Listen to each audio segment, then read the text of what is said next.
एक तरफ जहां मुस्लिम देशों को मजबूत करने और एकजुट करने की बातें हो रही हैं, वहीं दूसरी तरफ कौम के मीर जाफर और मीर सादिक मुस्लिम देशों की ताकतों को खत्म करने पर लगे हुए हैं।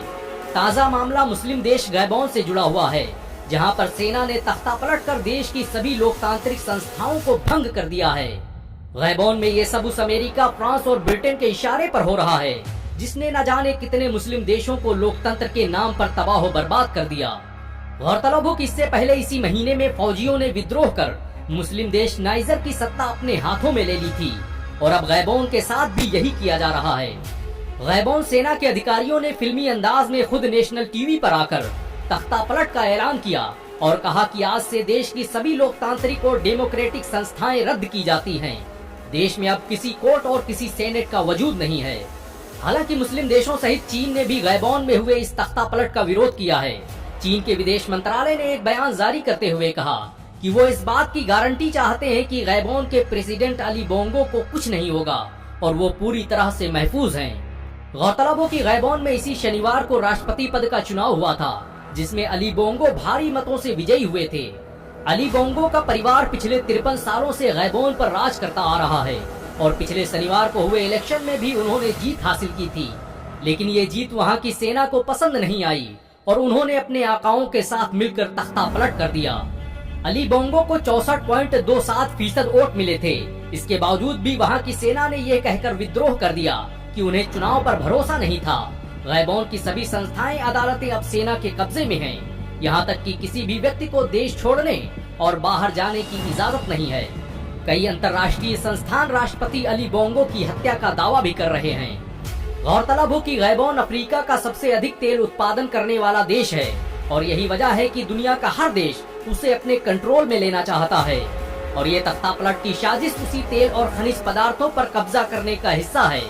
इस तख्ता पलट में सबसे बड़ा रोल फ्रांस का रहा है। गैबोन में एक बड़ी आबादी फ्रेंच भाषा बोलती है और इसका सबसे ज्यादा फायदा फ्रांस को मिलता रहा है।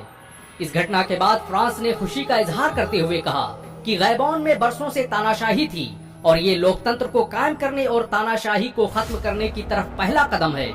हमारे ताल्लुकात गैबोन से अब और भी अच्छे होंगे। आपको ये जानकर शायद हैरानी हो सकती है कि गैबोन दुनिया का अकेला मुस्लिम देश है जहां पर मुसलमानों की आबादी मात्र 12% है, लेकिन इसके बावजूद भी ये मुस्लिम देशों के सबसे बड़े संगठन OIC का हिस्सा है। इतनी कम आबादी होने के बावजूद भी इसकी सत्ता एक मुसलमान के हाथ में कैसे आई और इसे मुस्लिम देश क्यों कहा जाता है, इसकी कहानी भी बड़ी दिलचस्प है।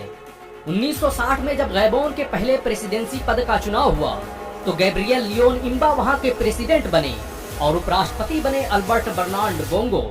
1966 में जब लियोन इम्बा की मौत हो गई तो अल्बर्ट बर्नार्ड बोंगो राष्ट्रपति पद का चुनाव जीतकर देश के दूसरे राष्ट्रपति बने। अल्बर्ट बर्नार्ड का अरब देशों से बड़ा लगाव था। वो अक्सर सऊदी अरब, जॉर्डन, मिस्र और दूसरे मुस्लिम देशों का सफर किया करते थे। ऐसा ही एक सफर उन्होंने 1973 में लीबिया का किया और इस सफर ने गैबोन का इतिहास बदल कर रख दिया। लीबिया में अल्बर्ट बर्नार्ड का सामना इस्लाम से हुआ और फिर यहीं से उस कहानी की शुरुआत हुई जिसने गैबोन को एक मुस्लिम राज्य में तब्दील कर दिया।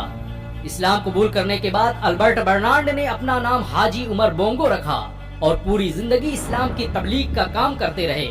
उनके दौर में गैबोन में बहुत से मदरसों और मस्जिदों का निर्माण किया गया। 2009 में जब उनकी मौत हुई तो देश की बागडोर उनके बेटे अली बोंगो के हाथ में आई।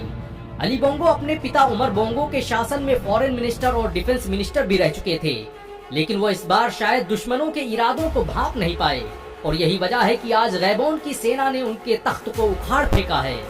अली बोंगो की सत्ता का खात्मा एक मुस्लिम देश के अंत की शुरुआत है। अब शायद फिर कभी कोई दूसरा मुसलमान गैबोन की सत्ता में ना आ पाए। सऊदी अरब, तुर्की, कतर और दूसरे मुस्लिम देश अगर अभी नहीं जागे तो शायद उनका हस्र भी लीबिया, गैबोन और नाइजर की तरह हो।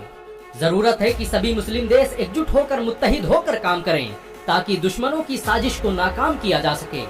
क्या आप मानते हैं कि सभी मुस्लिम देशों को एकजुट होकर काम करना चाहिए? अगर हाँ तो नीचे कमेंट में जरूर बताएं। अगर आप मुस्लिम एकता में यकीन रखते हैं तो इस वीडियो